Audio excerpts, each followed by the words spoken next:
Pozdrav drugari, pozdrav za sve. Evo, izašli smo sa Šarkom na ovu toplotu i Belo, njen učenik, sad uči jedno prase Belog da šeta sa njom, da pravimo trag. Ide sad i Beli, to je nov pomoćnik, zove se Beli.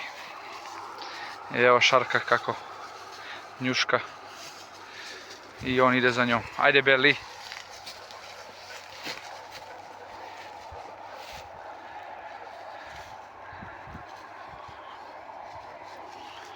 Ne obučava Šarka samo kerove, nego obučava i njenu vrstu.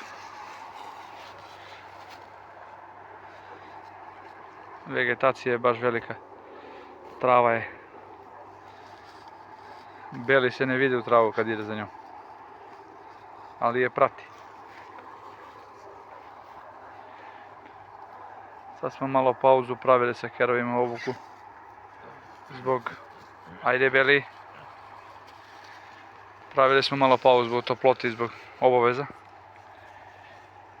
Za koji dan krećemo opet intenzivnu obuku.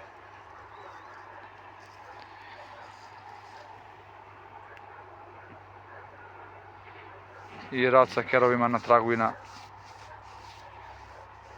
usavršavanju lajanja i svega ostalog oko svinjskog traga i svinje. Pozdrav! Evo Beli kako ide za njom.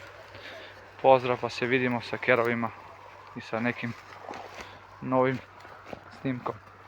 Hajde Šarke, Šarke idemo gore, hajde dođi gore.